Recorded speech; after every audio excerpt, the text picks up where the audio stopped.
রক্তাক্ত শরীর নিয়ে লাশ দুটোর সামনে বসে আছি। লাশ দুটো আমার দিকে ভয়ানক দৃষ্টিতে তাকিয়ে আছে। মনে হয় যেন তারা আমায় আস্ত গিলে খাবে, কিন্তু ঘটেছে তার উল্টো। আমি তাদেরকে গিলে খেয়ে নিয়েছি। ঠিক তখনই আরাফাত আরো বেশ কয়েকজন ছেলে পেলে চলে আসে। ভাই, আপনার শরীরের এই অবস্থা কেন? আর লাশ দুটো সামনে পড়ে আছে যে, এরা কারা? আরাফাত, এরা আমায় মারতে এসেছিল, কিন্তু তারা এটা জানে না যে যাকে তারা মারতে এসেছে সে একটা ভয়ঙ্কর নরপিশাচ। ওই বরাবরের মতন এই হলো, আমায় মারতে এসে নিজের প্রাণ হারালো। আচ্ছা শোন, লাশ দুটোকে গুম করে ফেল, এদের অস্তিত্ব সহ যেন কেউ কোনোদিন খুঁজে না পায়। আচ্ছা ভাই, আপনি সেসব নিয়ে একদম টেনশন করবেন না। আমরা লাশ দুটোকে জায়গা মতো দাফন করে দিব। কেউ আর কোনোদিন তাদের খোঁজও পাবে না। আর ভাই, আপনি এবার গিয়ে রক্তমাখা শরীরটা ধুয়ে ফেলুন। আচ্ছা, আমি গেলাম, তোরা এদিকটা সামলে ফেল। তারপর সেখান থেকে বাসায় চলে এলাম। বাসায় এসে ওয়াশরুমে ঢুকে নিজেকে ধুয়ে মুছে হায়না থেকে মানুষের রূপে ফিরিয়ে আনলাম। রাত বাজে 11টা। বাসায় আমি ছাড়া আর কেউ নেই, আর থাকবেই বা কি করে? আমার তো পরিবার বলতে কেউ নেই, তাই একা বাসা নিয়েই থাকি। তারপর ফ্রেশ হয়ে এসে শুয়ে পড়লাম।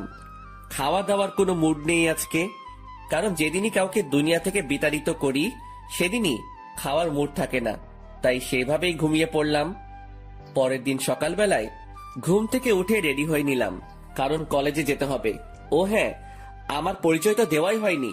চলেন কলেজে যেতে যেতে সংক্ষিপ্ত করে পরিচয়টা দিয়ে দেই। আমি আকাশ মাহমুদ, সেটা তো কারোর অজানা নয়। পড়ালেখা অনার্স শেষ বর্ষ। পরিবার বলতে কেউ নেই, ছোটকাল থেকেই এতিমখানায় বড় হয়েছি। বাকি সমস্ত কিছু গল্পের সাথে থাকলে জানতে পারবেন। আপনাদের সাথে কথা বলতে বলতে কলেজে এসে পৌঁছেছি। আমি কলেজের গেট দিয়ে প্রবেশ করতেই সবাই আমাকে দেখে মাথা নিচু করে ফেলে, কারণ তারা সবাই আমাকে ভালো করে চিনে। যে কলেজে ঘাটতেরা কেউ যদি থাকে সেটা হলাম আমি, তাই ভয়ে কেউ কখনো লাগতে আসে না। আর আমি এই পুরো কলেজে নিজের হুকুমত চালাই। আমার মুখের উপরে কথা বলবে এমন কোনো বাপের বেটা জন্ম নেয়নি এই কলেজে। ঠিক তখনই আমার ক্লোজ ফ্রেন্ড মামুনের সাথে দেখা হয়। পুরো কলেজে এই মামুন এই মাত্র একজন ব্যক্তি যে কিনা আমার সবচাইতে কাছের মানুষ। তার সাথেই আমার সমস্ত উঠা বসা। কি রে আকাশ, কখন আসলি? এই তো একটু আগে। তুই? আমি মাত্র এসেছি। আচ্ছা, সকালের মেডিসিন নিয়েছিস এখনো? আরে না রে, ঘর থেকে বের হয়ে সোজা কলেজ এসেছি। তুই নিয়েছিস নাকি মেডিসিন? আরে না, আমিও তোর মতন ঘর থেকে বের হয়ে সোজা কলেজেই এসেছি। আচ্ছা দাঁড়া, একজনকে দোকানে পাঠাচ্ছি। ঠিক তখনই পাশ দিয়ে একটা ছেলে হেঁটে যাচ্ছিল। এই এদিকে আয় তো। ছেলেটা আকাশের ডাক শুনে তাড়াতাড়ি আকাশের কাছে আসে। জি ভাইয়া। পকেট থেকে টাকা বের করে ছেলেটার হাতে ধরিয়ে দিলাম। যা তো সামনের দোকান থেকে 2টা বেনসন সিগারেট নিয়ে আয়। ভাইয়া প্লিজ, টাকাটা আপনার কাছে রেখে দিন, আমি আমার টাকা নিয়ে আনতেছি। আরে লাগবে না, তুই টাকাটা নে। ভাইয়া প্লিজ, আপনি টাকাটা রেখে দিলে অনেক খুশি হতাম। আচ্ছা ঠিক আছে, যা। তারপর ছেলেটা সিগারেট আনতে চলে গেল। মামুন এত সময় ধরে এই মেডিসিনের কথাই বলছিল। আচ্ছা বল, কিরকম হালচাল তোর? এই তো দোস্ত, তোর? আমার আর কি, ওই একই রকম কাটে দিনকাল। আচ্ছা আকাশ, তোকে তো একটা কথা বলতে ভুলে গেছি। আজ নাকি কলেজে অনার্স প্রথম বর্ষের অ্যাডমিশন পরীক্ষা হবে। সেই বিষয়ে কি তুই কিছু জানিস? হ্যাঁ শুনেছিলাম। যাক, শুনলে তো ভালো, কারণ প্রথম সেকশনের অ্যাডমিশন হলে তো তোদেরকে কলেজের নিয়ম সম্পর্কে অনেক কিছু জানাতে হয়। সিনিয়রদেরকে রেসপেক্ট করার বিষয় সম্পর্কেও তাদেরকে অবগত করতে হয়। মামুন, তুই মনে হয় এখনো সেই পুরনো দিনে পড়ে আছিস। শোন, তোকে একটা কথা বলি, কলেজে অ্যাডমিশন নিলেই বাকিদের মুখে আমাদের সম্পর্কে জেনে যাবে তারা। নিজেদের নাম ডাক ঢোল বাজিয়ে ওদেরকে জানানোর কোনো প্রয়োজন নেই। হ্যাঁ ঠিক বলেছিস। আসলে জিনিসটা আমার মাথায় ঘুরপাক খাচ্ছিল, কারণ গতবার নেতা মুজিবের ছোট ভাই এইসব নিয়ে কত ঝামেলাই না করলো। থাক, বাদ দে এখন ওসব কথা। ছোট ভাই সিগারেট নিয়ে এসেছে। এই যে ভাইয়া, আপনাদের সিগারেট। ধন্যবাদ ভাইয়া তোকে। আচ্ছা, কোনো সমস্যা হচ্ছে তোর কলেজে? ভাইয়া, একটা ছেলের সাথে একটা কথা নিয়ে বাড়াবাড়ি হয়েছে। সে আমাকে মারার হুমকি দিছিল। কোন ডিপার্টমেন্টের সে? আমাদের ডিপার্টমেন্টের। এখন সোজা গিয়ে ওরে বলবি আকাশ ভাই তোরে ডাকতেছে, ওরে সাথে নিয়ে তুই সহ এখানে আসবি। আচ্ছা ভাইয়া। আমি আর মামুন বসে বসে আড্ডা দিচ্ছি। একটু পর ছেলেটা তার ডিপার্টমেন্টের ছেলেটাকে সঙ্গে করে নিয়ে আসে আমার কাছে। ছেলেটা মাথা নিচু করে দাঁড়ায় আছে। কিরে, তুই নাকি ওরে মারবি বলে হুমকি দিছিস? ছেলেটা চুপচাপ দাঁড়িয়ে আছে আকাশের সামনে। কিরে, কথা বলস না কেন? আমি যে তোকে কিছু জিজ্ঞেস করেছি সেটা কি তোর কানে যায় নাই? ভাই হ্যাঁ দিছিলাম হুমকি। ছেলেটার কথা শুনে রাগ উঠে গেল। আমি কলেজে থাকতে একজন আরেকজনকে মারার হুমকি দেয়। রাগটা আর কন্ট্রোল করতে পারলাম না, ঠাস করে একটা থাপ্পড় বসাই দিলাম ছেলেটার গালে। আজকের পর ওইসব চিন্তা মাথা থেকে ঝেড়ে ফেল। এই ছেলে আমার ছোট ভাইয়ের মতন, ওরে মারা তো দূরের কথা, ওসব নিয়েও যদি ভাবিস তাহলে সোজা উপরের টিকিট কাইটটা হাতে ধরাই দিব। ভাই আমার ভুল হয়ে গিয়েছে, আজকের পর কোনোদিন ওর সাথে ভেজাল করব না। শুধু ওর সাথে কেন, কারোর সাথেই করব না। হয়েছে, যা এবার ক্লাসে যা। আর ভাইয়া শোন, এই ছেলে যদি নেক্সট টাইম কোনো ধরনের কোনো কিছু করে তাহলে সোজা আয়শা আমারে বলবি। শুধু সে না, পুরো কলেজের কেউ যদি তোর সাথে আয়শা কোনো সমস্যা করে আমারে জানাবি। আর নে এই টাকাটা, বলে ছেলেটার হাতে একটা 100 টাকার নোট গুজে দিলাম। তুই আরেকদিন সিগারেট খাওয়াস, কিন্তু আজ যদি তোরে টাকা না দেই সেটা এক ধরনের ঘুষ হয়ে যাবে। তাই টাকাটা দিয়ে দিলাম, যা এবার মন দিয়ে ক্লাস কর। আচ্ছা ভাইয়া। ছেলেটা চলে গেল। আমি আর মামুন আবার কথা বলায় ব্যস্ত হয়ে গেলাম। আজও ক্লাস করব না। আমরা প্রায় সময় ক্লাস না করে দুজন কলেজের বাহিরে বসে আড্ডা দেই। দুজন মিলে আড্ডা দিচ্ছিলাম, ঠিক তখনই কলেজের ফার্স্ট ইয়ার অ্যাডমিশনের জন্য মানুষ আসা শুরু হয়ে গেল। সবাই নিজের গার্ডিয়ান নিয়ে এসেছে। অ্যাডমিশনের ইয়া লম্বা সিরিয়াল লেগে গেছে প্রিন্সিপালের রুমের বাহিরে। সবাই কিন্তু অনলাইনেই অ্যাপ্লাই করেছে, কিন্তু আজ আসার কারণ হলো প্রথম দিনের ফর্মালিটিস পূরণ করা। প্রিন্সিপালই আজকে সবাইকে দেখা করতে বলেছে। আমরা তাদের দিকে খেয়াল না করে নিজেদের মতন আড্ডা দিচ্ছি। আড্ডা দিতে দিতে হঠাৎই নজর পড়লো একটা মেয়ের দিকে, যে কিনা ধবধবে একটা সাদা জামা পরিধান করে গুটি গুটি পায়ে হেঁটে প্রিন্সিপালের রুমের সামনে গিয়ে দাঁড়ালো, যেখানে সবাই দাঁড়িয়ে অপেক্ষা করছে প্রিন্সিপালের সাথে দেখা করার জন্য। মেয়েটাকে দেখে আমার ধ্যান তার দিকে আটকে গিয়েছে। কিরে, এই মেয়েটাকে তো আগে কখনো কলেজে দেখিনি। নতুন বর্ষে হয়তো অ্যাডমিশন নিতে এসেছে সে, কিন্তু তার গার্ডিয়ান কোথায়? সবাই নিজের গার্ডিয়ান নিয়ে এসেছে, কিন্তু সে একাই কেন এলো? হাজারটা প্রশ্ন ঘুরপাক খাচ্ছে মেয়েটাকে নিয়ে। তখনই মামুন আমায় ধাক্কা দিল হাত দিয়ে। কিরে, কোন দুনিয়ায় হারিয়ে গেলি? দোস্ত দেখ তো মেয়েটাকে। হ্যাঁ সুন্দর আছে রে মামা। শুধু কি সুন্দর নাকি, আমার কাছে তো হুড়পড়ি লাগছে। এই এই ওয়েট, আকাশ কিরে মামা, তুই এসব কি বলছিস? তোর মুখে তো আগে কোনোদিন কোনো মেয়ের প্রশংসা করতে শুনিনি। কাহিনীটা কিরে? আরে সেসব কিছু না। আর তাছাড়া সুন্দর মানুষ তো সুন্দর বলে প্রশংসা করবে না তো কি করব? মামা আমায় কাহিনী শেখাতেই শোনা, পানি আমিও গুলে খেতে পারি। দূর বেটা, আচ্ছা ছাড় এখন সব কথা। আচ্ছা যা ছেড়ে দিলাম, কিন্তু একটা কথা না বললেই নয়, যে মেয়েটাকে কিন্তু তোর সাথে হেব্বি মানাবে। সত্যি বলছিস? হ্যাঁ।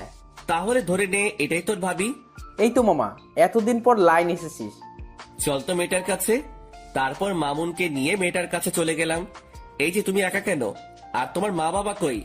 আসলে আমি তো শহরে নতুন উঠেছি কাজিনের বাসায়। আমার মা বাবা তো এখানে থাকে না, তাই একাই এসেছি। আচ্ছা ঠিক আছে। এই মামুন, তুই ওকে সবার আগে স্যারের রুমে ঢোকার ব্যবস্থা কর। মামুন আকাশের কথা মতন সেই মেয়েটাকে সবার আগে স্যারের সাথে দেখা করতে পাঠিয়ে দিল। আর তারা দুজন এই বাহিরে দাঁড়িয়ে আছে, কিন্তু হঠাৎ এই প্রিন্সিপালের রুম থেকে চেঁচামেচির আওয়াজ কানে আসে। আর তার একটু পরে সেই মেয়েটা কান্না করতে করতে বেরিয়ে আসে। আকাশ মেয়েটাকে কান্না করতে দেখে অবাক হয়ে যায় আর বলে, এই মেয়ে কান্না করছো কেন? আসলে স্যার আমায় ঝাড়ি দিয়ে বের করে দিয়েছে, মা বাবা নিয়ে না আসায়। কি? এই মামুন চল তো। এই মেয়ে তুমি চলো আমার সাথে। কোনো কথা বলা ছাড়াই মেয়েটার হাত চেপে ধরে তাকে নিয়ে প্রিন্সিপাল স্যারের রুমে ঢুকে পড়লাম। প্রিন্সিপাল স্যার আমায় দেখে বলল, কি হয়েছে আকাশ, হঠাৎ এমন তেড়ে ফুড়ে আমার রুমে প্রবেশ করলে যে? স্যার, এই মেয়েটাকে ঝাড়ি কেন দিছেন আপনি? মেয়েটা তার মা বাবা নিয়ে আসেনি তাই? ওর সমস্ত কিছু ওকে করেন, ওর গার্জিয়ান আমি। আকাশ, কি সব বলছো তুমি? কি কথা একবার বললে কানে শুনতে পান না মনে হয়? না কানের পর্দা পরিষ্কার করার ব্যবস্থা করব? আকাশ, তুমি এমন বেয়াদবের মতো আচরণ কেন করছো? প্রিন্সিপালের কথাটা শুনে মেজাজ খারাপ হয়ে গেল। আর আমার একবার মেজাজ খারাপ বা রাগ উঠলে শরীর নিজের কন্ট্রোলের বাহিরে চলে যায়।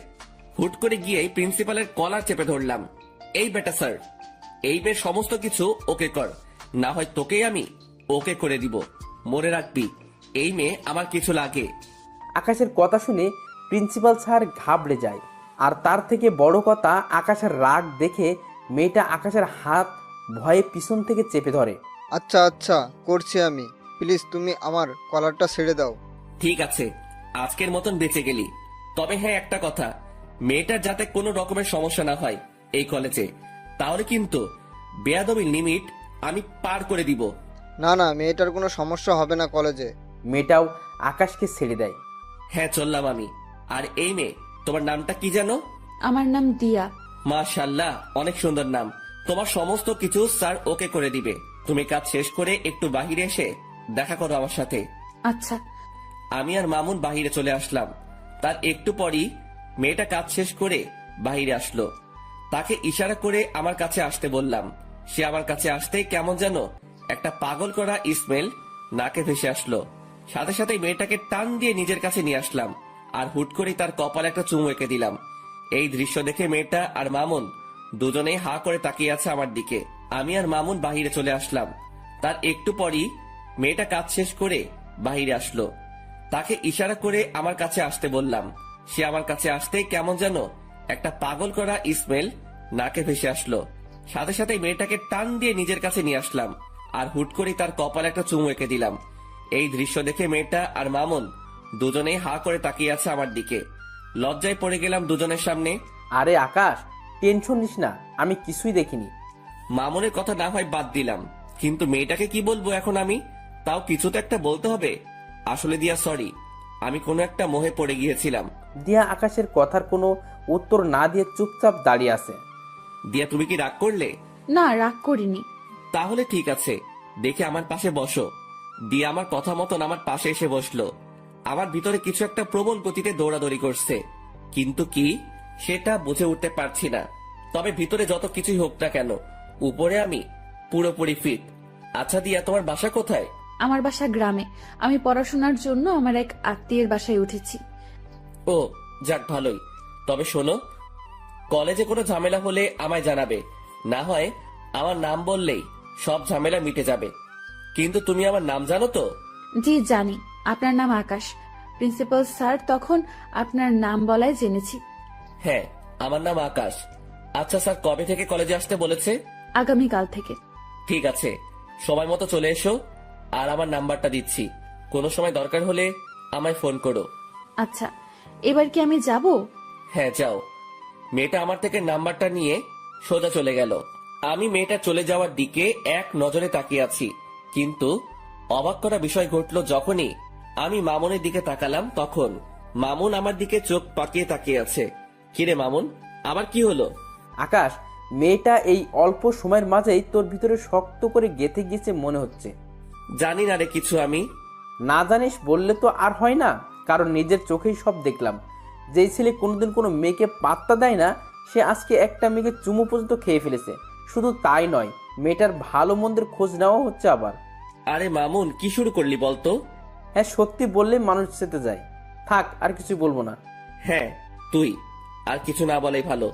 মামুন চুপ হয়ে গেল। আর তখনই পকেটে থাকা ফোনটা বেজে ওঠে। ফোনটা হাতে নিয়ে দেখি ছোট ভাই আরাফাতের ফোন। সাথে সাথে ফোনটা রিসিভ করলাম। কিরে, হঠাৎ এই সময় ফোন দিলি যে? কিছু হয়েছে নাকি? না ভাই, তেমন কিছু না, তবে বিশাল একটা জিনিস হাতে লেগেছে। কি? ভাই, যেই ছেলেগুলো আপনাকে মারতে এসেছে তারা মাস্তান নামক একটা গ্যাংয়ের ছেলেপেলে। কিন্তু অবাক করা বিষয় হলো, কেউ তাদেরকে হায়ার করেছে আপনাকে মারার জন্য। আর যে হায়ার করেছে সে একটা মেয়ে। আমি সেই মেয়েটা সম্পর্কে খোঁজ লাগিয়েছি, কিন্তু কোনো খবরেই বের করতে পারিনি। তবু এইটুকু বের করতে পেরেছি, মেয়েটা নাকি অনেক বড় মাফিয়া, যার ধরাছোঁয়ার কাছে যেতে হলেও নাকি 1000 বছর লেগে যাবে। আরাফাতের মুখে এসব কথা শুনে থতমত খেয়ে গেলাম। হঠাৎ একটা মেয়ে আমায় মারার জন্য উঠে পড়ে কেন লেগেছে? আমি তো কারোর তেমন কোনো ক্ষতি করিনি। আচ্ছা ঠিক আছে, আমি দেখছি সেসব বিষয় নিয়ে। আচ্ছা ভাই।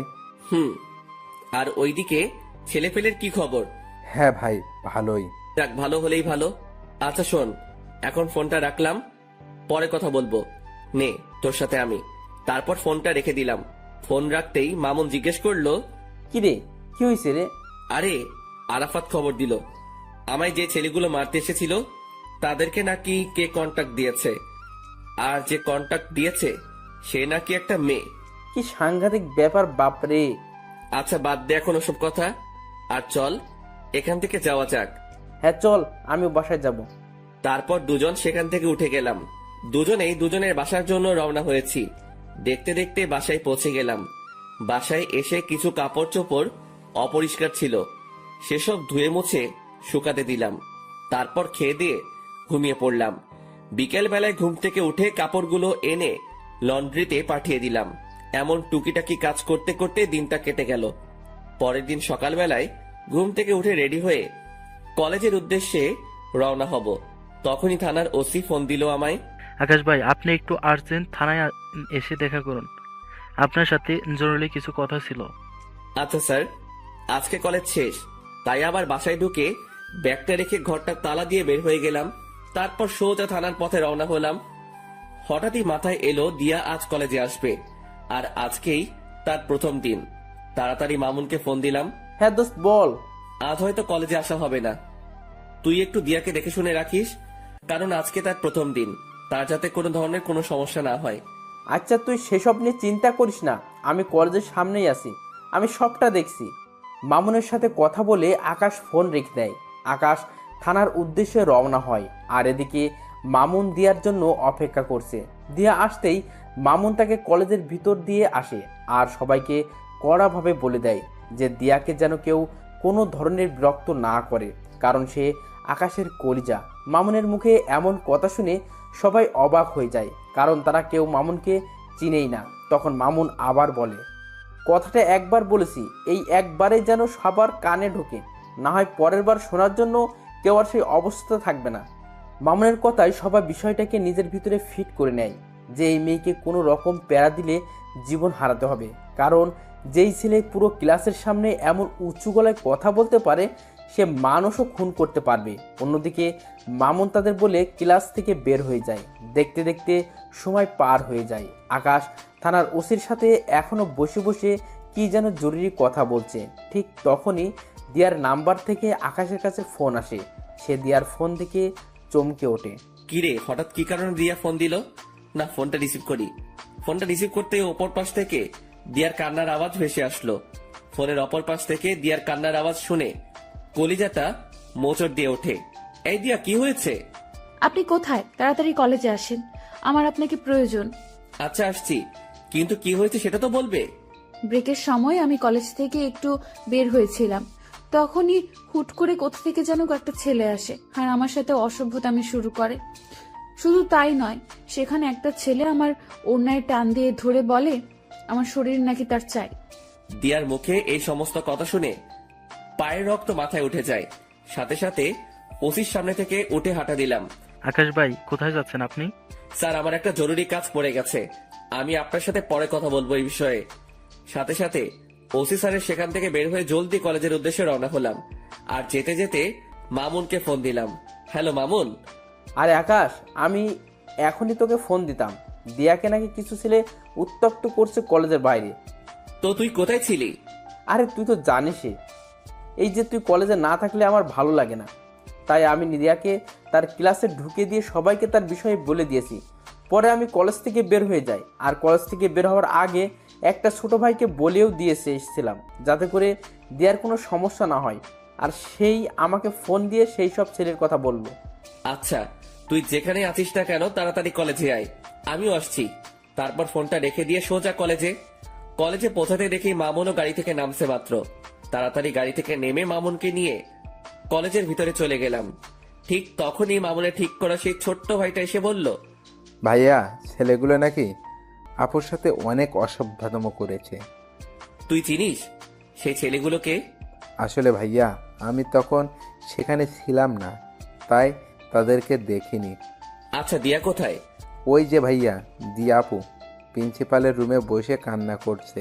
আমি এবং প্রিন্সিপাল স্যার অনেকবার আপুকে জিজ্ঞাসা করেছি ছেলেগুলোর ব্যাপারে, কিন্তু আপু কোনো কিছু বলছে না, শুধু বসে বসে কান্না করছেন। মাথার রক্ত পুরো টকবক করছে। তাড়াতাড়ি প্রিন্সিপাল স্যারের রুমে চলে গেলাম। সেখানে গিয়ে দেখি দিয়া বসে বসে কান্না করছে। সে আমাকে দেখতে পেয়ে দৌড়ে এসে আমায় জড়িয়ে ধরে ফুপিয়ে কান্না করে দিল। এই দিয়া, প্লিজ শান্ত হও, আমি এসে গেছি। তুমি কি ওই ছেলেগুলোকে চিনো? দিয়া ফুপাতে ফুপাতে আকাশকে বলে, না, আমি চিনি না। আচ্ছা, শুধু এইটুকু বলো যে ছেলেগুলো তোমার সাথে অমনটা করে কোন দিকে গিয়েছে? তারা আমার সাথে অসভ্যতামি করে কলেজের ভেতরেই ঢুকেছে। দিয়ার কথা শুনে বুঝতে বাকি রইল না যে ছেলেগুলো আমার কলেজের এই ছেলে পেলে। দিয়া, তুমি তাদেরকে দেখলে চিনতে পারবে তো? হ্যাঁ। এই মামুন, কলেজের গেটটা আটকে দিয়ে আয়। আর দিয়া, তুমি আমার সাথে চলো। দিয়াকে সাথে নিয়ে প্রতিটা ক্লাসের ছেলে পেলেকে দেখাতে লাগলাম। পুরো কলেজের ক্লাস করা বন্ধ হয়ে গিয়েছে আমার জন্য। দিয়াকে সাথে নিয়ে সমস্ত সেকশন ঘুরতে লাগলাম। ঘুরতে ঘুরতে অনার্স দ্বিতীয় বর্ষের কক্ষে ঢুকতে দিয়া আমাকে আঙ্গুল দিয়ে দেখিয়ে দিল ওই যে ছেলেপেলেগুলো। নিজেকে আর কন্ট্রোল করতে পারলাম না, সাথে সাথে গিয়ে সব কয়টা ছেলেপেলেকে কলার ধরে ক্লাসরুমের বাহিরে নিয়ে আসলাম। মামুন দুইটাকে ধরে নিয়ে এসেছে। আমি নিচ থেকে আসার সময় কাঠের একটা টুকরো নিয়ে উঠেছিলাম হাতে করে, সেটা দিয়ে এলোপাতাড়ি মারতে শুরু করলাম সব কয়টা ছেলেকে। সারা কলেজ পুরো থমকে গিয়েছে আমার মাইক দেখে। মারতে মারতে ছেলেগুলোকে আধমরা করে ফেলেছি। সব কয়টার হাত মুখ ফেটে রক্ত পড়ছে, কিন্তু আমার রাগ যেন কোনোভাবে থামছে না। আমি মেরেই চলেছি ছেলেগুলোকে, আর অন্যদিকে ছেলেগুলো সারের মতন চেঁচাচ্ছে আর মাপ চাচ্ছে। ভাই, আমাদের ভুল হয়ে গিয়েছিল। তোদের ভুলের গুষ্টি মারি বলে ধ্রাম করে এক বাড়ি দিয়ে একটাকে বেহুশ বানিয়ে ফেললাম। আর ঠিক সেই সময় কলেজের স্যাররা এসে পিছন থেকে আমায় ঝাপটে জড়িয়ে ধরলো আর বলতে লাগলো, আকাশ, প্লিজ তুমি ছেড়ে দাও ছেলেগুলোকে। কে শুনে কার কথা? আমার কলিজায় তারা আঘাত করেছে, তাদেরকে তো আজকে আমি ছাড়ছি না। আমার মায়ের রেশ এখনো মিটেনি, কিন্তু স্যাররা আমায় পেঁচিয়ে ধরায় আমি আর মারতে পারছি না। তাই এক ঝাটকা দিয়ে স্যারদের থেকে নিজেকে ছাড়িয়ে নিলাম। তারপর আবার মারতে শুরু করলাম। সবাই আমার রাগ দেখে ভয়ে কাতর হয়ে আছে। স্যাররাও আমায় আটকাতে না পেরে ভয়ে আমার থেকে দূরে সরে যায়। আর ঠিক সেই সময় দিয়া এসে সবার সামনে আমাকে জড়িয়ে ধরে, আর আমি সাথে সাথে শান্ত হয়ে যাই। স্যাররা সবাই দিয়ার কাণ্ড দেখে অবাক হয়ে তাকিয়ে আছে দিয়ার দিকে, যে কে এই মেয়ে, যে আকাশকে কিনা আমরা অনেকেই মিলে থামাতে পারলাম না, আর সেখানে এই মেয়েটাকে ধরা মাত্রই সে সমস্ত রাগ মাটিতে ফেলে দিল। কেউ যেন কিছু বুঝে উঠতে পারছে না, সবাই অবাক দৃষ্টিতে দিয়ার দিকে তাকিয়ে আছে। তখনই দিয়া বলে ওঠে, এই আকাশ, আপনি প্লিজ শান্ত হন আর ওদেরকে ছেড়ে দিন, না হয়তো মরে যাবে ওরা। আচ্ছা ঠিক আছে, যাও, ছেড়ে দিলাম। কিন্তু সবাইকে একটা জিনিস জানানোর আছে। সবাইকে আজকে একটা কথা ক্লিয়ারলি বলে দিচ্ছি, আজকের পর যদি দিয়ার দিকে কেউ যদি আঙুল তুলে তাকিয়েছিস, তাহলে তার অবস্থা কিন্তু খুব ভয়াবহ হবে। আর স্যার, আপনারা এই জানোয়ারগুলোকে কি করবেন করেন। আকাশ, দেখো ছেলেগুলো যা করছে অনেক জঘন্য কাজ করেছে, তাই তাদেরকে আমরা কলেজ থেকে বের করে দিব। আর তুমি দয়া করে নিজের রাগকে একটু দমানোর ট্রাই করো। হ্যাঁ মানছি, তোমার অনেক নাম ডাক আছে, আর তুমি কলেজের জন্য অনেক বড় একটা ভূমিকা পালন করো। তুমি না থাকলে হয়তো আমাদের কলেজের দাঙ্গা ফাসাদ সেগুলো লেগেই থাকতো।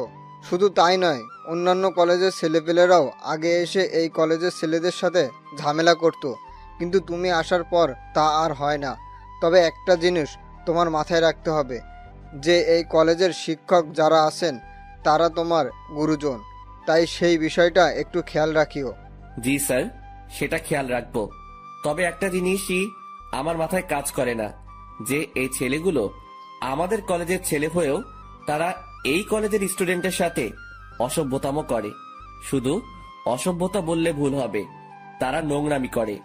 কত বড় বুকের পাটা তাদের! আকাশ, এই বাজে আচরণের জন্যই আমরা তাদেরকে বের করে দিব। জি স্যার, ফয়সালা আপনাদের। আর আমি দুঃখিত স্যার কলেজের পরিবেশটাকে খারাপ করার জন্য। আপনারা প্লিজ আবার ক্লাস নেওয়া শুরু করেন। আর স্টুডেন্ট ভাইরা সবাই যে যার ক্লাসে চলে যান। আমার কথা শুনে সবাই সবার মতন ক্লাসে চলে গেল, কিন্তু দিয়া আমার সাথে দাঁড়িয়ে আছে। এই দিয়া, ক্লাস করবে না তুমি? না, আমি ক্লাস করব না। তো কি করবে? আপনার সাথে থাকবো আর গল্প করব। আচ্ছা ঠিক আছে। তারপর দিয়াকে নিয়ে নিচে চলে গেলাম। নিচে বলতে আমি আর মামুন রোজ যেখানে বসে আড্ডা দেই সেখানে নিয়ে গেলাম দিয়াকে। দিয়া আমার কাঁধে মাথা রেখে চুপচাপ আমার পাশে বসে আছে। আমার ভিতরে কেমন যেন এক ধরনের তুফান বইছে। একটু আগে দিয়ার জন্য ছেলেগুলোকে কি মারটাই না মারলাম, নিজেকে প্রেমিক পুরুষ মনে হচ্ছে। তবে যাই হই হব, আগে মেডিসিন খেয়ে নেই। মামুন, সিগারেট দে তো, থাকলে একটা। এখন সিগারেট খাবি তুই? হ্যাঁ, কোনো সমস্যা? না, এই নে সিগারেট, আর আমি একটু আসছি। মামুন পকেট থেকে সিগারেট বের করে দিয়ে কোথায় জানি গেল, আর আমি সেটা হাতে নিয়ে জ্বালিয়ে টানতে শুরু করলাম। কিন্তু হঠাৎই লক্ষ্য করলাম দিয়া আমার ঘাড়ে নিজের উষ্ণ ঠোঁটের জোড়া দিয়ে স্পর্শ করছে। দিয়ার এমন আচরণ দেখে কাঁপাকাঁপি শুরু হয়ে গেল আমার, কারণ এই জীবনের প্রথম কেউ আমার শরীরে স্পর্শ করেছে। সে এবার আমার কাঁপুনি আরো বাড়িয়ে দিল। সে এবার আমার ঘাড়ে চুমু খাওয়া আরম্ভ করে। দিয়া, কি করছো? আপনার সিগারেটের ধোঁয়ায় আমার অনেক সমস্যা হচ্ছে, তাই সমস্যা দূর করতে আমি ওই কাজ করছি। মানে কি দিয়া? মানে হলো আপনার ওই সিগারেটের ধোঁয়া আমাকে যন্ত্রণা দিচ্ছে, তাই আমি সেই যন্ত্রণা থেকে মুক্তি পেতে আপনার ঘাড়ে স্পর্শ করছি। এতে করে আপনার শরীরের স্মেলটা নাকে আসছে, আর সিগারেটের ধোঁয়াটা তার মতন হাওয়ায় ভেসে ভেসে চলে যাচ্ছে। দিয়ার কথা শুনে হা হয়ে গেলাম। মেয়েটা সত্যি আসলে আস্ত একটা পাগলি। তাড়াতাড়ি সিগারেটটা হাত থেকে ফেলে দিয়ে দু হাত দিয়ে তাকে জড়িয়ে ধরলাম। সেও আমায় জড়িয়ে ধরেছে নিজের হাত দুটো দিয়ে। তারপর তাকে জড়িয়ে ধরে তার ঠোঁট জোড়াগুলো নিজের করে নিলাম। তৎক্ষণাৎ মনে পড়ল আমি কলেজের গণ্ডিতে দাঁড়িয়ে আছি। সাথে সাথে দিয়াকে ছেড়ে দিলাম। আর ঠিক সেই সময় মামুন আমাদের দিকেই আসে। কিরে, কোথায় গিয়েছিলি? আরে বাইরে গিয়েছিলাম একটু। আচ্ছা শোন না, নতুন যারা অ্যাডমিশন নিয়েছে সেখান থেকে একটা মেয়েকে আমার বেশ ভালো লেগেছে রে। এই যে দেখ, দূর থেকে মেয়েটার একটা ছবিও তুলে এনেছি। কই দেখি, দেখা। মামুন ফোনটা এগিয়ে দিয়ে সেই মেয়েটাকে দেখাচ্ছে। বাহ, মাশাআল্লাহ, সুন্দর তো মেয়েটা। দোস্ত, এখন কি করবো বলতো? কি করবি আর? ভালো লাগলে প্রপোজ করবি। কি বলছিস এসব? তো কি করবি তুই? তোর কি অন্য কোনো প্ল্যান আছে নাকি? আরে না না, দূর। তাহলে যেটা বলেছি সেটাই কর। আর তবে আগে একটু ভালো করে দেখে শুনে নে, পরে গিয়ে প্রপোজ করিস। আর দরকার হয় দিয়া তোকে সাহায্য করবে এই বিষয়ে। আমাকে তো দেখালেন না মেয়েটাকে, তাহলে কিভাবে সাহায্য করব? আচ্ছা নাও দেখো তুমি। মামুন ফোনটা এগিয়ে দিয়ে মেয়েটার পিকটা দিয়াকে দেখালো। সে মেয়েটাকে দেখে থতমত খেয়ে যায়, আর আকাশ জিনিসটা লক্ষ্য করে। কি হয়েছে দিয়া? না না, কিছু না। তো মুখের বুলি বন্ধ হয়ে গেল কেন? কই মুখের বলি বন্ধ হয়েছে আমার? আমার তো দিব্যি কথা বলছি। আচ্ছা, তাহলে বলো মেয়েটা কেমন দেখতে, আর মামুনের সাথে মানাবে কিনা? মোটামুটি সুন্দরী। আর মামুন ভাইয়ের সাথে মানাবে বলতে রং ঠং দেখে তো মনে হচ্ছে মানাবে, কিন্তু পরে কি হয় কে জানে। পরে কি হবে মানে বুঝলাম না। আরে আমি বলতে চেয়েছি যে মেয়েটার কোনো রিলেশন আছে কিনা সেসব নিয়ে জেনে শুনে এগোতে। ও হ্যাঁ, মামুন তুই সেসব বিষয় জেনে এগোবি। আচ্ছা আচ্ছা চল এবার উঠা যাক। আর দিয়া, এবার বাসার দিকে যাওয়া দরকার। হ্যাঁ, আমিও চলে যাব। ঠিক আছে চলো, তোমায় গাড়িতে উঠিয়ে দিয়ে আসছি। তারপর দিয়াকে গাড়িতে উঠিয়ে দিয়ে আমি বাসায় চলে আসলাম। মামুনও চলে গেল। আমি গাড়ি থেকে নামতেই দেখি বাসার সামনে কয়েকজন ছেলে পেলে দাঁড়িয়ে আছে। ছেলেগুলোকে দেখে মনের মধ্যে একটা বাড়ি খেলো। কিরে, ছেলেগুলো কারা? না, গিয়ে দেখি। আর একটু সামনে যেতেই দেখতে পেলাম আরাফাত ঘরের দরজায় বসে আছে। সে আমাকে দেখতে পেয়ে উঠে দাঁড়িয়ে গেল। কিরে, হঠাৎ তুই এখানে? আর ছেলে পেলেগুলো কে? ভাই, একটা জিনিস দেখাতে এসেছি আপনাকে। আর ছেলেগুলো আমাদের দলেরই ছেলেপেলে। কিছুদিন আগে আমাদের গ্রুপে জয়েন হয়েছে। ও আচ্ছা, কি দেখাবি দেখি দেখা। আরাফাত পকেট থেকে ফোন বের করে আকাশের হাতে দিয়ে বলে, ভাই ছবিটা দেখেন, এই ছবির মেয়েটাই নাকি সেই মাফিয়া মেয়েটা যে আপনাকে মারার জন্য ছেলেগুলোকে সুপারি দিয়েছিল। আরাফাতের হাত থেকে ফোনটা নিয়ে ছবিটার দিকে তাকাতেই বড় সড়ো একটা শক খেলাম। ও আল্লাহ, কি করে সম্ভব এটা? এটা তো সেই মেয়ে যাকে মামুন পছন্দ করে, যার ছবি সে আমাকে আর দিয়াকে দেখিয়েছিল। আরাফাত, তুই কি শিওর এটাই সেই মেয়ে? ভাই তথ্য তো সেমনটাই পেলাম। কিন্তু আমার কেন জানি মনে হচ্ছে এই মেয়েটা সেই মাফিয়া মেয়েটার না। তবে আমার সন্দেহের তালিকা থেকেও বের করতে পারছি না, কারণ এই মেয়ের পিক মামুন এনে দেখালো, আবার সেই মেয়ের সাথেই মাফিয়া মেয়েটার সংযুক্ত। সবকিছুই কেমন যেন গোলমাল পাকিয়ে যাচ্ছে। আচ্ছা আরাফাত, তুই না বলেছিলি যে সেই মাফিয়া মেয়েটার ধারে কাছে যাওয়াও সম্ভব না, কিন্তু এখন তোরা এত সহজে এই মেয়েটার পিক পেলি কোথায়? হ্যাঁ আমি বলেছিলাম, কিন্তু ভাই খবরই তো এই মেয়ের পিকে দিল। ভালো করে দেখ কোনো ভুল মেয়ের পিক দিয়েছে কিনা। ভাই সেটা কি করে সম্ভব যে আমাদের জন্য সব সময় কাজ করে, যে আমাদেরকে সব সময় সমস্ত রকমের তথ্য দেয়, সেই মানুষটা আশা করি আমাদেরকে ভুল ইনফরমেশন দিবে না। তাও ঠিক বলেছিস। আচ্ছা ঠিক আছে, মেয়েটার বিষয়টা আমি দেখছি, কারণ মেয়েটা আমার চোখের সামনেই চলাচল করে বা করতে হবে। ওকে ভাই। আরাফাতরা চলে গেল, কিন্তু আমার ভিতরে এখনো সেই জিনিসটা ঘুরপাক খাচ্ছে যে আরাফাত যার ছবি দেখালো সেই মেয়েটাই কি সেই মাফিয়া? না, এর উত্তর আমার জানা নেই। তবে একটা জিনিস বলতে পারি যে এই মেয়েটাই যদি সেই মাফিয়া হয় তাহলে মামুনকে সতর্ক করতে হবে আমার, কিন্তু সে না কোনো আবার ভুল বুঝে বসে। দূর, কিছুই যেন ভাবতে পারছি না, আর যা হবে পরে দেখা যাবে। আগে নিজের মাথা ঠান্ডা করি, তারপর বাসায় ঢুকে বিছানায় গা এলিয়ে দিলাম। সাথে সাথে ঘুম চলে আসে। গোসল, খাওয়া দাওয়া সমস্ত কিছুই রসাতলে গিয়েছে। এক ঘুমে বিকাল হয়ে গেল। ঘুম থেকে উঠে ফ্রেশ হয়ে নিলাম, তারপর গায়ে শার্ট লাগিয়ে বাসা থেকে বের হয়ে গেলাম। আর বের হওয়ার সময় মামুনকে ফোন দিয়ে পার্কে আসতে বললাম। তারপর আমি বাসা থেকে বের হয়ে সোজা পার্কে চলে গেলাম।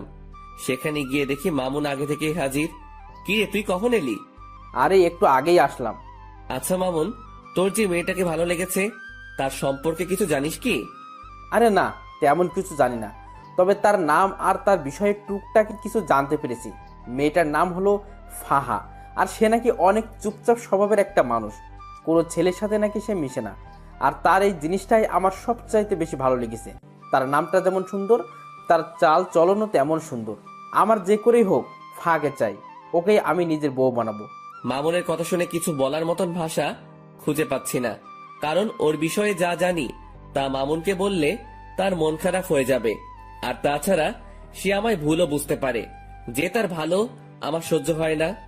না, ওকে এখন কিছুই বলা যাবে না, কারণ এখনো পুরোপুরি শিওর না যে সেই মেয়েকে। আগে আরো পাকাপোক্ত ভাবে শিওর হয়ে নেই, পরে না হয় মামুনকে জানাবো। আচ্ছা শোন, যাই করিস না কেন ভেবে চিন্তে করবি। হ্যাঁ সেটা তো করবই। আচ্ছা চল, চা বা কফি কিছু খাওয়া যাক। হ্যাঁ চল। মামুনের সাথে একটা কফি শপে গেলাম। পরে সেখানে বসে কফি খেতে খেতে অনেকটা সময় আড্ডা দিলাম। পরে ঘরে চলে এসেছি। তারপর নিত্যদিনের ন্যায় সেদিনটাও কাটিয়ে দিলাম ঘরের মাঝে। পরের দিন সকালবেলা ঘুম থেকে উঠে কলেজে চলে গেলাম। আজ নিয়ত করেছি ক্লাস করব, তাই সেই মোতাবেক ব্যাগে বই নিয়ে কলেজে এসেছি। ঠিক তখনই মামুনের দেখানো সেই মেয়েটা আমার চোখের সামনে দিয়ে হেঁটে তার ক্লাসরুমে চলে গেল। আমি তার দিকে বাঁকা চোখে তাকিয়ে আছি, দেখছি কোন রকম কিছু চোখে পড়ে কিনা, কিন্তু কিছুই পড়ল না। তবে একটা জিনিস নোটিশে করেছি, মেয়েটা কেমন যেন স্বাভাবিক না। মানুষ হাঁটাচলা করলে আশেপাশে একটু হলেও দেখে, কিন্তু তার নজর ছিল একদম মাটির দিকে। মেয়েটাকে নিয়ে মনের ভিতরে একটা কৌতূহল জাগলো, তাকে নিয়েই ভাবছিলাম। ঠিক তখনই দিয়া এসে আমাকে হাতের আঙ্গুল দিয়ে খোঁচা দেয়। এই যে মশাই, কি করছেন? আর এত গভীর মনোযোগ দিয়ে কি ভাবছিলেন? আরে না, তেমন কিছু না, এমনি দাঁড়িয়ে আছি। আচ্ছা তুমি কখন এলে? এই তো এক্ষুনি। আপনি? আমি একটু আগে এসেছি। আচ্ছা শোনো, তোমায় একটা দায়িত্ব দিলে সেটা পালন করতে পারবে? কি দায়িত্ব? তুমি মামুনের পছন্দ করা মেয়েটার দিকে নজর রাখো তো, যে সে কি করে বা তার আচার আচরণ কেমন। হঠাৎ ওই মেয়েকে নিয়ে আপনার চিন্তার মাত্রা বাড়লো কেন শুনি? আরে মামুন আসলে মেয়েটাকে অনেক ভালোবেসে ফেলেছে, তাই তার বিষয়ে একটু ভালো মন্দ জানার জন্য তোমায় বললাম আর কি। কারণ আমি চাই না আমার বন্ধু কোনো খারাপ মেয়ের সাথে রিলেশনে যাক। আরে সে তো খারাপ না। মানে তার বিষয়ে তুমি কি করে জানলে? আসলে হয়েছে যে মেয়েটার চলাচল দেখে খারাপ মনে হয়নি, সেটা বলতে চেয়েছিলাম। দিয়ার কথা শুনে কেমন যেন একটা খটকা লাগলো। আচ্ছা তাও খবর নাও, আর এখন গিয়ে সোজা ক্লাসে মন দিবে। আর একটা কথা, আমি যেন কখনো তোমায় কোনো ছেলের সাথে হাসি ঠাট্টা করে কথা বলতে না দেখি। বারে, হাসি ঠাট্টা করলে কি হবে? কারণ তুই খালি আমার সাথে হাসি ঠাট্টা করবি। কেন? আমি আপনার সাথে কেন হাসি ঠাট্টা করতে যাব? কারণ তুই আমার। ইস, আমায় কি নিজের নামে রেজিস্ট্রি করে রেখেছেন নাকি? মেয়েটার কথা শুনে মেজাজটা খারাপ হওয়ার উপক্রম হচ্ছে। হ্যাঁ, তোকে আমি নিজের নামে রেজিস্ট্রি করে নিয়েছি, আর এখনো করব বলে এক টান দিয়ে দিয়াকে নিজের বাহুডরে নিয়ে নিলাম। তারপর তার সমস্ত মুখমণ্ডলে চুমু খেতে লাগলাম। চুমু খেতে খেতে তার ঠোঁটে এসে আটকিয়েছি। হঠাৎই সে আমার থেকে নিজেকে ছাড়িয়ে নিল। আই, পাগল হয়ে গেছেন আপনি? মানুষের সামনে এমন আচরণ কেউ করে? আমি করি, কারণ তুই খালি আমার। আচ্ছা ঠিক আছে, আমি না হয় আপনার, কিন্তু মানুষজন দেখলে কি ভাববে বলুন তো? কে কি ভাববে সেসব নিয়ে আমার কোনো মাথা ব্যথা নাই। আমার মাথা ব্যথা হচ্ছে তোমাকে নিয়ে। তুমি কোনো ঝামেলা না করলেই হয়। আচ্ছা হয়েছে, এবার পাগলামো বন্ধ করুন। আর আমি কোনো ঝামেলা টামেলাতে নেই, আর ঝামেলা করতে চাইলেও তো করতে পারবো না, কারণ আপনি আমায় আস্ত গিলে খেয়ে ফেলবেন। শুধু গিলে খাবো না, সেদিন একদম জোর করে তোকে নিজের করে নিব। দুনিয়ার মহলে আর আসতে দিব না। বাপ রে বাপ, কি সিরিয়াস টাইপ মানুষ আপনি। হ্যাঁ, আমি অনেক সিরিয়াস। আচ্ছা এবার ক্লাসে যাও, অনেকটা সময় নষ্ট হয়েছে কথা বলে। তোমার ক্লাসও হয়তো শুরু হয়ে গিয়েছে। ঠিক আছে, যাচ্ছি। দিয়া ক্লাসে চলে গেল, আর অন্যদিকে আমি আমার মতন ক্লাসে চলে এলাম। সবাই আমাকে ক্লাসে দেখে চুপচাপ হয়ে গেল। আমার ক্লাসের স্যার এখনো আসেনি। আমি স্বাভাবিকভাবে একটা টেবিলের উপরে বসে পড়লাম। তার কিছু সময় পর মামুন আসলো। সে এসে আমার পাশে বসলো। দুজন একটু কথা বলে স্যারের জন্য অপেক্ষা করছি। কিছুক্ষণ পর অপেক্ষার প্রহর কাটলো। স্যার ক্লাসে আসলো, এসে ক্লাস নিতে শুরু করলো। আজ অনেক কয়টা ক্লাস করেছি, আর মাত্র 1 ঘন্টা বাকি। এই মামুন, আজকের মতো ক্লাস এখানেই শেষ রে। আজকে আর ক্লাস করব না। আচ্ছা চল, আমিও বেরিয়ে যাব। শেষ ঘন্টা না করে মামুনের সাথে বেরিয়ে গেলাম। ক্লাস থেকে বের হয়ে মামুনকে বললাম, মামুন চল তো দিয়ার ক্লাস থেকে ঘুরে আসি। হ্যাঁ চল, এই সুযোগে আমি ফাঁকে দেখতে পারবো। মামুনকে নিয়ে দিয়ার ক্লাসে চলে গেলাম। দিয়া আমাকে দেখতেই ক্লাস না করে সকলের সামনে ব্যাগ হাতে নিয়ে চলে গেল। এই দিয়া ক্লাস করবে না? না, আমি আর ক্লাস করব না। এই মেয়ে, আর 1 ঘন্টা আছে খালি ক্লাস শেষ হতে। ক্লাসটা শেষ করে বের হও একদম। দিয়া হঠাৎ করেই সকলের সামনে চেঁচিয়ে ওঠে। এই যে আমি বলেছি না যে আমি আর ক্লাস করব না। এই দিয়া, এতটা হাইপার হচ্ছ কেন তুমি? কারণ আমার এখন আর ক্লাস করতে ইচ্ছে করছে না, কিন্তু আপনি আমাকে ক্লাস করতে জোর করছেন, তাই হাইপার হয়েছি।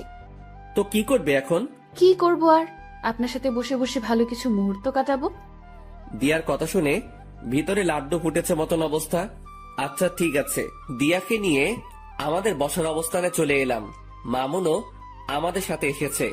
দোস্ত, মেয়েটাকে দেখতে পেলি? না রে, তাকে তো ক্লাসের কোথাও দেখিনি। কারণ সে আপনারা আসার 1 ঘন্টা আগে ক্লাস থেকে বেরিয়ে গিয়েছি। ও আচ্ছা, কিন্তু কোথায় গিয়েছে? কে জানে কোথায় গিয়েছে, হয়তো বাসায় যাবে গেলে, না হয়তো কলেজেই থাকবে। কিন্তু তাকে তো আমরা কলেজের বাইরে দেখতে পাইনি। তাহলে হয়তো বাসায় চলে গিয়েছে। হ্যাঁ, সেটাই হবে হয়তো। মামুন ফাহাকে দেখতে না পেয়ে মন খারাপ করে ফেলে। আরে মামুন, তুই মন খারাপ করিস না। ভালোবাসার মানুষ কখনো এত সহজে ধরা দেয় না। দেখবি একসময় তুই ঠিকই তাকে নিজের করে পাবি। জানি না রে কি আছে কপালে, তবে মেয়েটা আমার কলিজার গেথে গিয়েছে। মামুনকে কি বলে সান্ত্বনা দিব জানি না, তবে মন থেকে খালি দোয়া এটাই করি যে সেই মেয়েটা যেন ভালো হয়, আর মামুনের সাথে যেন তার সমস্ত কিছুই সঠিকভাবে হয়, কিন্তু বর্তমানে মামুনের চেহারাটা পুরো আধার হয়ে আছে। ওকে সান্ত্বনা দেওয়ার মতন ভাষা খুঁজে পাচ্ছি না। তখনই মামুন বলে ওঠে, আকাশ, তোরা থাক, আমি বাসায় চলে গেলাম। আচ্ছা ঠিক আছে, চল আমরাও আজকে বাসায় চলে যাব। কিন্তু শোন, কালকে সেই মেয়েটা কলেজে আসলে আমি তোর বিষয়টা দেখব। তুই ভালো করে জানিস যে আজ পর্যন্ত কোনো কাজে আমি ফেল হইনি, সো তোর ব্যাপারেও হব না। ধন্যবাদ বন্ধু। তারপর সবাই সবার মতন বাসায় এসে গেলাম। দিয়াকে তার বাসায় পাঠিয়ে দিয়ে মামুন আর আমি যে যার মতন চলে গেলাম। এদিকে আমি বাসায় আসতেই দরজার নিচে একটা খাম চোখে পড়লো। কে যেন একটা খাম আমার দরজার নিচে রেখে গেছে। কৌতূহল করে সেটা হাতে উঠালাম। সেটা হাতে নিয়ে বুঝতে পারলাম খামটার ভিতরে কোনো একটা কিছু আছে। তারপর খামটা খুলতেই দেখি ভাঁজ করা একটা সাদা কাগজ। কৌতূহলটা যেন আরো বেড়ে গেল। কাগজের ভাঁজটা খুলে দেখি কিছু লেখা আছে কাগজটাতে। কোনো কিছু না ভেবে লেখাটা পড়তে শুরু করলাম। আপনি যাকে আপন ভাবছেন সে আপন নয়। মনে রাখবেন, বিকেল বেলায় সূর্য মেঘের আবরণে ঢেকে গেলে পরের সকালে সেই সূর্যই আবার নতুন রূপে আকাশে উদিত হয়। তারপর আর কিছু লেখা নেই। লেখাটা পড়ে আমার ভিতরটা মোচড় দিয়ে উঠল, কারণ লেখাটা আমায় কি ইঙ্গিত করতে চাইছে তা আমি বুঝে ফেলেছি। তাড়াতাড়ি কাগজটা ভাঁজ করে পকেটে রেখে দিলাম। তারপর চাবি দিয়ে দরজা খুলে বাসায় ঢুকে সোফায় গা ছেড়ে দিয়ে বসে পড়লাম। মাথাটা ভো ভো করে ঘুরছে, মনে হচ্ছে যেন নিজের ভিতরেই ঘূর্ণিঝড় বইছে। অনেকটা সময় সোফাতে বসেই কাটিয়ে দিলাম। দেওয়াল ঘড়িটার দিকে নজর পড়তেই দেখি ঘড়ির কাঁটা 2টা ছাড়িয়ে গেছে। তাড়াতাড়ি সোফা ছেড়ে উঠে ফ্রেশ হতে চলে গেলাম। কিছুক্ষণ পর ফ্রেশ হয়ে ওয়াশরুম থেকে ফিরে আসলাম। তারপর খাবার খেতে খেতে মাথায় আসলো আরাফাতের কথা। যেই ভাবা সেই কাজ। তাড়াতাড়ি খাওয়া দাওয়া সেরে আরাফাতকে ফোন লাগিয়েছি। হ্যাঁ ভাই, বলেন। শোনো, আমার কেন জানি মনে হচ্ছে মাফিয়া মেয়েটা আমার খুব নিকটে। তুই সেই মেয়েটা সম্পর্কে একটু ভালো করে জাস্টিফাই কর। আচ্ছা ভাই। তারপর ফোনটা রেখে দিলাম। কিন্তু আমার মনের ভিতরে বাড়ি খাচ্ছে অন্য কিছু নিয়ে। আমার মনে হয় না যে সেই ফাহা মেয়েটাই মাফিয়া। ধুর, এসব নিয়ে আর ভাবতে পারছি না। মাথায় আর চাপ না নিয়ে ঘুমিয়ে পড়লাম। বিকেল বেলায় মামুনের ফোন পেয়ে ঘুমটা ভেঙে গেল। কিরে মামুন, হঠাৎ ফোন দিলি যে? তোর সাথে একটু জরুরি কথা ছিল। তুই এখন কোথায় আছিস?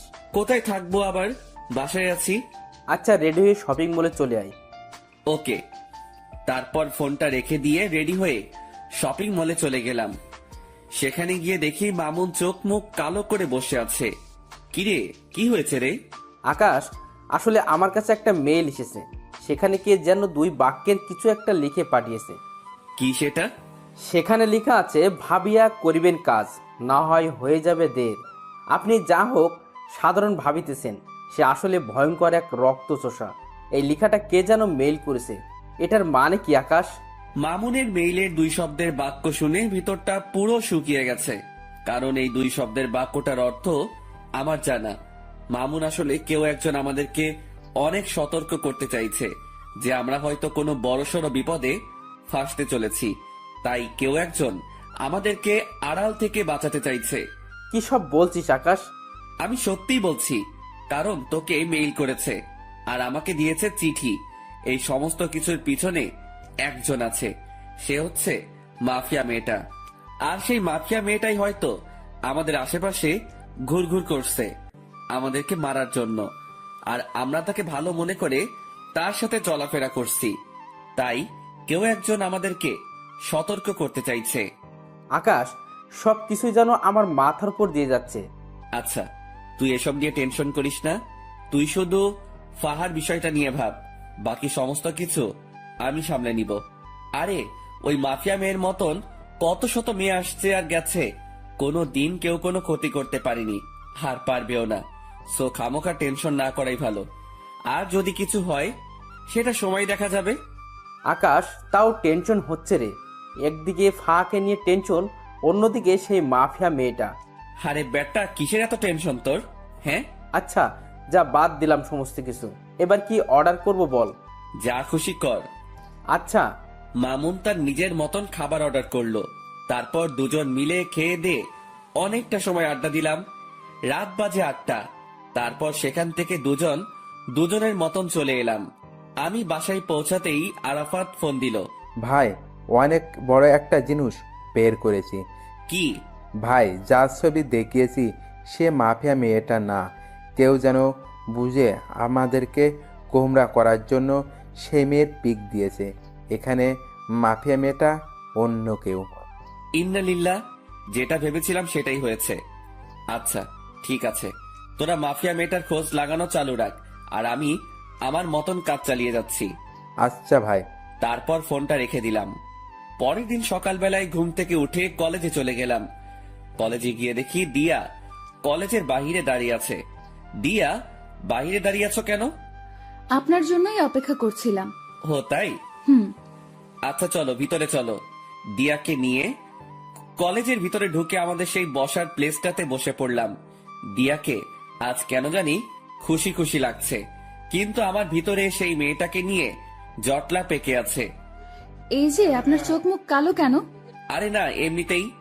আমার তো মনে হয় না যে এমনিতেই, আমার তো মনে হচ্ছে যে কিছু একটা হয়েছে। আরে না বললাম তো। আচ্ছা ঠিক আছে, না হলে নাই। এবার দেখি আমাকে জড়িয়ে ধরে বসুন। হঠাৎ এমন পাগলামো করেন মানে? পাগলামো কোথায় করছি? হ্যাঁ, আমি আমার প্রিয় মানুষটাকে জড়িয়ে ধরতে চেয়েছি, এটাতে পাগলামো কোথায়? দিয়ার কথা শুনে মুখে তালা লেগে গেল।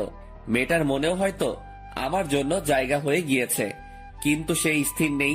সে নিজেই আমাকে জড়িয়ে ধরে কাঁধে মাথা রাখলো।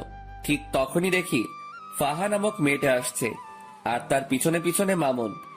দিয়া, আমায় ছাড়ো তো একটু, আমি ফাহার সাথে একটু কথা বলবো মামুনকে নিয়ে। দিয়া আমার কথা শুনে আমায় ছেড়ে দিল। আমি সেখান থেকে উঠে ফাহার কাছে চলে গেলাম। এই যে ফাহা, তোমার সাথে আমার কিছু কথা আছে। ভাইয়া, আমি জানি আপনি আমায় কি বলবেন, কিন্তু বিশ্বাস করুন আমার মনের অবস্থা ভালো নেই। কিছু একটা নিয়ে অনেক ঝামেলায় আছি। যদি কিছু মনে না করেন তাহলে কথাটা কালকে বললে হয় না? ফাহার কথা শুনে থতমত খেয়ে গেলাম। আমি কি বলতে চাইছি সেটা সে জানলো কি করে? মাথায় তো কিছুই খেলছে না। তাও নিজেকে স্বাভাবিক রেখে বললাম, আচ্ছা ঠিক আছে, কালকে বলবো। ধন্যবাদ ভাইয়া। মেয়েটা তারপর চলে গেল, আর তখনই মামুন এসে হাজির। দোস্ত, কি বলবো রে? তেমন কিছুই বলেনি, আর বলবেই বা কি করে? কারণ আমি তোর কথা তো তাকে বলিনি, কারণ তার নাকি আজ মন খারাপ, তাই সে কালকে শুনবে বলেছে আমার কথা। ও আল্লাহ জানে কি রিয়াকশন আছে ওর। মামুন, তুই নিশ্চিন্ত থাক।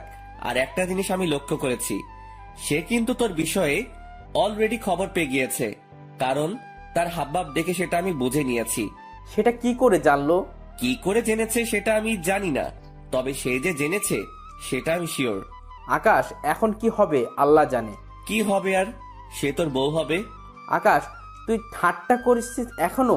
ঠাট্টা না, সত্যি বললাম। সত্যি হলে তো ভালোই।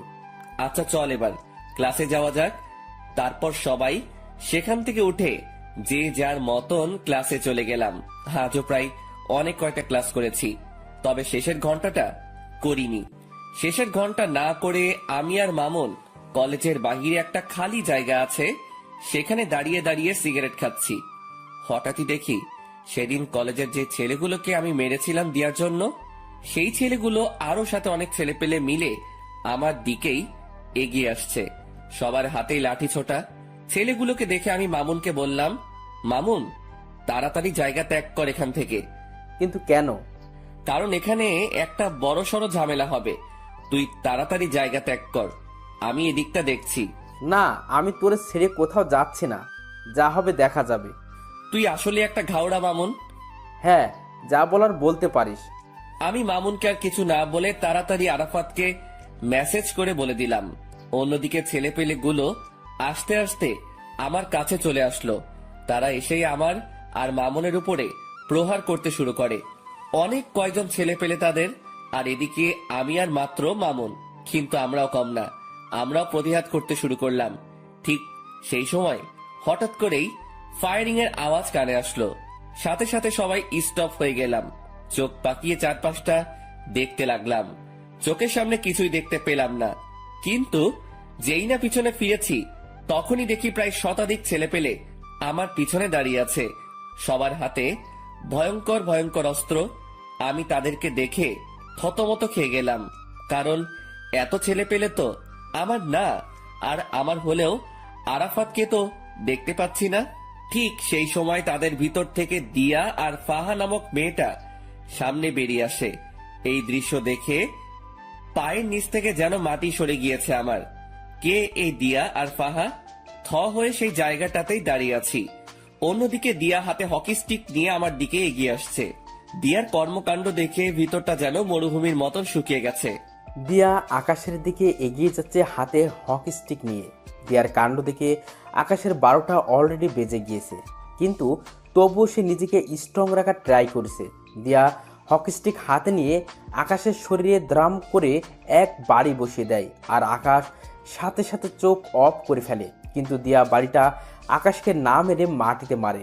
আকাশ চোখ খুলতেই দেখে সে ঠিকঠাকভাবে দাঁড়িয়ে আছে, আর দিয়া তার সামনে দাঁড়িয়ে মিটমিট করে হাসছে।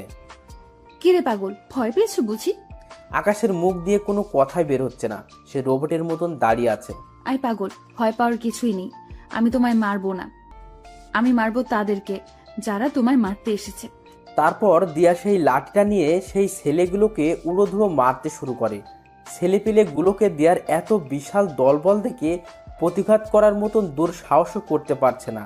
দিয়া সব কয়টা ছেলেকে মারতে মারতে তাদের অবস্থা 12টা বাজিয়ে দেয়। সব কয়টা ছেলে রক্তাক্ত অবস্থায় মাটিতে পড়ে আছে। দিয়া আজ যেন কোনো হিংস্র পশুর রূপ নিয়েছে। আর অন্যদিকে সবাই দিয়ার দিকে চোখ বড় বড় করে তাকিয়ে আছে, বিশেষ করে আকাশ, যে কিনা আগের দিয়ার সাথে এখনের দিয়াকে কোনোভাবেই মিলাতে পারছে না। সে শান্তশিষ্ট একটা মেয়ে হিসেবে দিয়াকে চিনত, আর সেই দিয়াই কিনা ভয়ঙ্কর রূপ নিয়ে সামনে চলে এলো। দিয়ার এমন রূপ দেখে তার মনের ভিতর খালি একটা জিনিস এই বাড়ি খাচ্ছে, যে এই দিয়া কে। আর ঠিক সেই সময় এই দিয়া ছেলেগুলোকে মেরে রক্তাক্ত অবস্থায় সে আকাশের সামনে দাঁড়ায়। অপরদিকে ঠিক একই সময়ে আকাশের ছেলেপিলে চলে আসে। তারপর ছেলেপিলেকে দেখে আকাশের বুকে একটু সাহস আসে, যদিও সে একা লড়াই করতে ভয় পায় না। কিন্তু এখানে তো লড়াই না, সে কারোর ভয়ঙ্কর রূপ দেখেছে। আকাশের নীরবতা দেখে দিয়া বলে ওঠে, কি হলো, এতটা ঘাবড়ে আছো কেন? দিয়া, কে তুমি? জানতে চাও কে আমি? হ্যাঁ। আমি সেই মাফিয়া যেই কিনা তোমায় মারার জন্য লোক পাঠিয়েছিলাম। দিয়ার মুখে এমন কথা শুনে আকাশ থতমত খেয়ে যায়, আর অন্যদিকে আকাশের ছেলেপিলেরাও ক্ষিপ্ত হয়ে যায় দিয়ার উপরে। দিয়ার মুখে এইসব কথা শুনে আরাফাত বলে ওঠে, ভাই, এদের সব কয়টাকে আজ এখানে মেরে দাফন করে দিব। আই ছেলে, এই ভুল ধারণা করতে যাস না। আমায় মারতে এসে উল্টো তোরাই মারা পড়বি। দিয়া, তাহলে আমার সাথে এভাবে ছলনা করার মানে কি? যদি আমাকে মারারই হতো তাহলে এভাবে ছলনা না করে আমায় মেরে ফেললেই পারতে। আই ছেলে, একদম চুপ। তোর ওই মুখে যেন আর একটা বাজে কথাও না শুনি। আর আমি এখন কি বলি সেটা মন দিয়ে শোন। হ্যাঁ, আমি তোকে মারতে চেয়েছিলাম, কারণ আন্ডারওয়ার্ল্ডের মাফিয়ার সাথে নাকি তুই বাড়াবাড়ি করেছিস। আর তাছাড়া দেশের অনেক কজন নেতাও নাকি তোর জন্য কিছু করতে পারে না, তাই তারা সবাই মিলে প্ল্যান করে তোকে মেরে ফেলার। তাই আমাকে পাঠিয়েছে তোকে মারার জন্য। কিন্তু আমি জানি যে তোর অনেক ক্ষমতা আছে, তুইও চাইলে আমার সাথে বরাবরের মতন টক্কর দিতে পারিস বা আমায় মেরেও ফেলতে পারিস ব্যতিক্রম হলে। কিন্তু আমি এমন কোনো ঝামেলাই চাই না, কারণ আমি যেদিন প্রথম কলেজে আসি সেদিন তুই আমার চোখের পানি মুছে দিয়ে আমার কপালে চুমু খেয়েছিস। আমি যেদিন এই কলেজে আসি সেদিন তুই আমার জন্য স্যারের সাথে লড়াই করেছিস। শুধু তাই নয়, তুই আমার জন্য আরো অনেক কিছুই করেছিস। তোর জন্য সেদিন আমি ন্যায় বিচার পেয়েছি। তুই আমার জন্য সেই ছেলেগুলোকে মেরেছিস। তো আমি মানুষটা তোর সাথে বেইমানি করি কি করে? তবে হ্যাঁ, আমি তো বললাম যে তোকে আমি মারতে চেয়েছি, কিন্তু সেটা তোকে না জেনে শুনে। কিন্তু আমি যখন জানতে পেরেছি যে আমার জন্য যে দুনিয়ার সমস্ত প্রকার সমস্যার মুখোমুখি হতে পারে আমি তাকে মারতে চলেছি, সেদিন আমি এই সমস্ত কিছু বাতিল করে দিই। কারণ তুই মানুষটাকে মারা আমার পক্ষে সম্ভব না, কারণ এমন একটা মানুষকে আমি কখনোই মারতে পারবো না। আর মারতে পারবো কি করে? আমিও যে তোকে ভালোবেসে ফেলেছি, আর ভালোবাসার মানুষকে কি কেউ মারে নাকি? দিয়ার কথা শুনে 1000 ভোল্টের একটা শক খেলাম। দিয়ার কথাগুলো শুনে যেন আমার সমস্ত শরীর পাথরের রূপ ধারণ করে নিয়েছে। এত বড় ঝাটকা আমি এই জীবনে প্রথম খেলাম। কি হলো, কথা বলছো না যে? দিয়া, তুমি কি সত্যি বলছো এসব? হ্যাঁ বাবা, আমি সত্যিই বলছি। আমি আমার কলিজার গায়ে কোনো দিনও হাত দিব না। দিয়ার কথা শুনে নিজেকে আর স্থির রাখতে পারলাম না। সাথে সাথে এক টান দিয়ে দিয়াকে নিজের বুকে নিয়ে নিলাম। শক্ত করে জড়িয়ে ধরে রেখেছি দিয়াকে। দিয়াও আমার বুকে মাথা রেখে চুপটি করে পড়ে আছে বুকের মাঝে, আর অপরদিকে আমার চোখ জোড়া দিয়ে টুপটুপ করে পানি পড়ছে। দিয়া আমার চোখ থেকে অশ্রু পড়তে দেখে বলে, আই আকাশ, প্লিজ কান্না করিও না। তুমি কান্না করলে আমার ভালো লাগবে বলো? দিয়া, এটা তো সুখের কান্না। দিয়ার কথা শুনে সবাই অবাক হয়ে যায়। ঠিক তখনই ফাহা নামক মেয়েটা আকাশ আর দিয়ার দিকে এগিয়ে আসে আর বলে, ম্যাম, আমি একটা ভুল করে ফেলেছি। কি ভুল?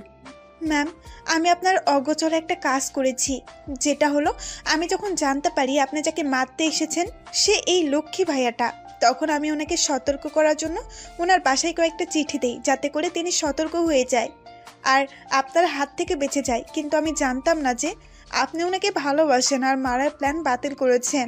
কি তুই আমার লোক হয়ে ওর পক্ষ নিয়েছিস এতদিন? ম্যাম সরি, আসলে বিশ্বাস করুন ভাইয়াটা মানুষের ভালো করতে গিয়ে বড় বড় নেতাদের কাছে খারাপ হয়েছে। শুধু তাই নয়, ওনার জন্য এই কলেজে কোনো নারী ঘটিত সমস্যা হয় না। আমি যখন ওনার এইসব কর্মকাণ্ড সম্পর্কে জেনেছি বা দেখেছি, তখন তিনাকে আর সাপোর্ট না করে পারলাম না। ফাহা, তুই আমার সাথে বেইমানি করার ফলস্বরূপ মৃত্যু ডিজার্ভ করিস, কিন্তু এই জন্য তোকে মারলাম না বা বেঁচে গেলি।